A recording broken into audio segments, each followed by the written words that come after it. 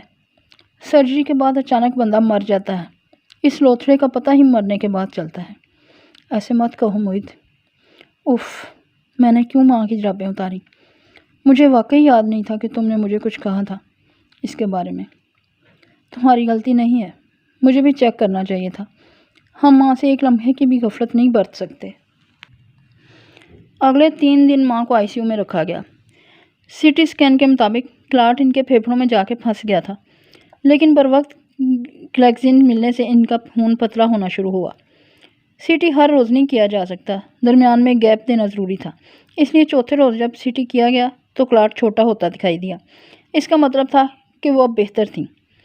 Surgeon کا کہنا تھا کہ اگر موعد پر وقت ماں کو گلیکسین کا انجیکشن نہ لگاتا تو یہ کلاٹ پھیپھڑوں میں پھنس کے ان کا سانس روک سکتا تھا۔ جن کے بیٹے ڈاکٹر نہیں ہوتے ہوں گے وہ کیا کرتے ہوں گے موعد؟ وہ دونوں ماں کے بستر کے ساتھ بیٹھے تھے اور وہ پوچھ رہی تھی، ہمارے پاس سب کچھ ہے، تم خود ماں کو مینیج کر رہے ہو کیونکہ تم سرجن ہو، لیکن جن کے گھر میں کوئی ڈاکٹر نہیں ہوتا وہ کتنا خوار ہوتے ہوں گے ہمارے اس ہیلتھ سسٹم میں۔ تم نے ابھی سرکاری ہسپتال نہیں دیکھے مالا، خواری جہاں ختم ہوتی ہے وہاں سے ہمارے ہسپتال شروع ہوتے ہیں۔ ایک واحد ہسپتال جہاں سسٹم بہترین ہے اور مریض اکیلا بھی ہے تو اس کے علاج کا پروٹوکول پورا ہوتا ہے، وہ CMH ہے، لیکن انہوں نے بھی عام عوام کے لیے دروازے بند کر رکھے ہیں۔ لوگ بیچارے کہاں جائیں؟ موعد اس موضوع پہ گھنٹوں بول سکتا تھا، مگر مالا نے اس سے وہی سوال کیا جو وہ بار بار پوچھ رہی تھی، ماں ٹھیک ہو جائیں گی نا؟ انشاءاللہ وہ ٹھیک ہو جائیں گی۔ اب سے انشاءاللہ وہ ریکوری کی طرف ہوں گی۔ 1 مئی کو ماں کا ٹیومر ڈائگنوز ہوا تھا اور ڈاکٹر وورا نے ہمیں 6 ماہ دیے تھے، 1 نومبر تک۔ لیکن دیکھو، ہمیں ڈاکٹر واصف مل گئے اور ہمیں معلوم ہوا کہ ماں کو منجوما ہے۔ ابھی بایوپسی کی رپورٹ آنی ہے، لیکن امید ہے کہ ڈاکٹر واصف کی بات درست نکلے گی۔ جو اللہ یہاں تک لایا ہے وہ آگے بھی لے جائے گا۔ اور یہ ایک فکرہ اس کے ذہن میں پیوست ہو گیا، جو اللہ یہاں تک لایا ہے وہ آگے بھی لے جائے گا۔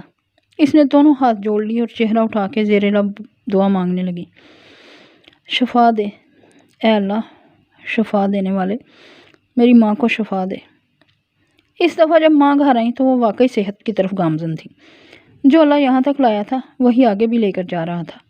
ماں پہلے سے زیادہ ذہنی طور پر بیدار ہو چکی تھیں، ان کا زخم بھر رہا تھا، خون کا کلاٹ اندر ہی اندر گھل کے غائب ہو چکا تھا، اور سب سے اچھی بات، ماں کے ٹیومر کی بایوپسی رپورٹ آ چکی تھی، یعنی ان کے آپریشن کے وقت برین سے جو ٹیومر نکالا گیا تھا اس کے حصے 3 مختلف لیبارٹریز کو بھیجے گئے تھے اور تینوں کی بایوپسی رپورٹ ایک جیسی تھی، گریڈ 1 منجیوما، سب سے زیادہ بے ضرر منجیوما۔ سرجن نے سرجری کے دوران ٹیومر کا ایک بہت چھوٹا سا حصہ برین میں چھوڑ دیا تھا، کیونکہ وہ ان جگہوں سے چپکا ہوا تھا جو جسم کے اعضاء کنٹرول کرتے ہیں۔ اس کو کاٹا جاتا تو جسم مفلوج ہو جاتا۔ وہ اتنا چھوٹا سا بچا ہوا ٹیومر تھا کہ اگر وہ برین میں رہتا بھی تو کوئی مسئلہ نہ تھا۔ اس کو دوبارہ تکلیف دہ بننے میں 20 سے 25 سال لگنے تھے۔ کہاں وہ ڈاکٹر وورا کی 6 ماہ کی ٹائم لائن اور کہاں 20 سے 25 سال کی امید ان کے لیے آب حیات تھی۔ اگلے 2 ہفتے تک ماں اتنی بہتر ہو گئیں کہ اب وہ پرانی باتیں یاد کرنے لگی تھیں۔ رمضان کب شروع ہوا، مالا کب لاہور واپس آئی، انہیں کچھ بھی یاد نہ تھا۔ عید ان کی بیماری میں آئی اور گزر گئی۔ مالا کو احساس ہوا کہ انہیں یہ بھی یاد نہیں تھا کہ زیاد نے اس کا رشتہ مانگا تھا۔ وہ بھی خاموش رہی، یہ وقت ان باتوں کا نہیں تھا۔ وہ اپریل میں لاہور واپس آئی تھی، لیکن ماں کے ذہن میں نئی یادداشتیں نہیں بن رہی تھیں۔ انہیں بہت کچھ یاد نہ تھا۔ ایک دن جب وہ ان کے بالوں میں برش پھیر رہی تھی، ماں اس سے پوچھنے لگی، ازا کی شادی ہو گئی؟ جی ماں، میں اسی لیے تو لاہور آئی تھی، لیکن مجھے کیوں نہیں یاد؟ وہ حیران تھی۔ وہ ہر دفعہ اس سوال کے جواب میں کہتی کہ ماں، آپ کے برین پہ ٹیومر کا اتنا پریشر تھا کہ وہ یادداشت کے حصے کو متاثر کر رہا تھا۔ لیکن اس دفعہ برش چلاتے ہوئے وہ جل کے بولی، کیونکہ ان دنوں آپ ٹن ہوتی تھیں۔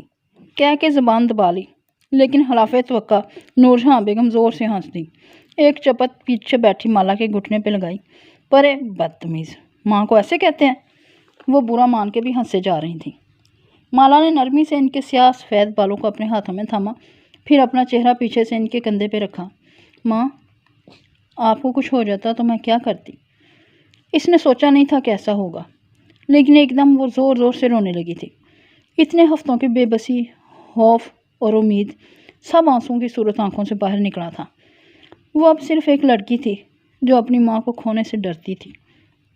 میری بیٹی، ماں جو پہلے ہنس رہی تھی، وہ اس کا سر اپنے ساتھ لگائے خود بھی رونے لگی۔ وہ ایک ماں تھی جو اپنے بچوں کو اکیلا چھوڑ کے اگلے جہان جانے سے ڈرتی تھی۔ آنسو ان کی بوڑھی آنکھوں سے نکل کے جھریوں زدہ چہرے پہ نیچے بہنے لگے۔ ان کے چہرے کا ٹیڑھا پن ٹیومر کے نکلتے ہی درست ہو گیا تھا، جیسے استری کر دیا گیا ہو۔ مالا نے ماں کو اس بیماری میں دوسری دفعہ روتے دیکھا تھا۔ پہلی دفعہ تب جب آپریشن کے بعد بڑے ماموں اسلام آباد سے ملنے آئے اور کچھ دن یہیں رہے۔ ان کو دیکھتے ہی ماں نے پہلی دفعہ کہا، بھائی جان، مجھے درد ہو رہا ہے، اور وہ سن رہ گئی۔ ماں کو درد بھی ہو رہا تھا۔ بس میری ماں بچ جائے۔ اس کی دعائیں کرتے کرتے یاد ہی نہ رہا تھا کہ ماں کو بھی درد ہو سکتا ہے۔ دوسری دفعہ وہ اب روئی تھی مالا کے سامنے۔ مجھ تو لڑکا ہے ماں، کچھ نہ کچھ کر لے گا۔ ماہی کی اپنی فیملی ہے، میرا تو آپ کے علاوہ کوئی نہیں ہے ماں۔ میں کیا کرتی اگر آپ کو کچھ ہو جاتا؟ وہ ان کے کندھے سے سر ٹکائے روئے جا رہی تھی۔ آنسو ان کے کندھے پہ رکھے دوپٹے میں جذب ہو رہے تھے۔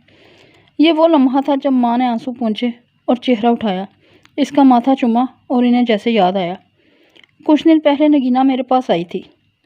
مالا فوراً سے پیچھے ہوئی اور برش اٹھا لیا۔ گیلے چہرے کے ساتھ وہ ان کے بالوں میں برش پھیرنے لگی تاکہ پیچھے ہو جائے اور وہ اس کا چہرہ نہ دیکھ سکیں۔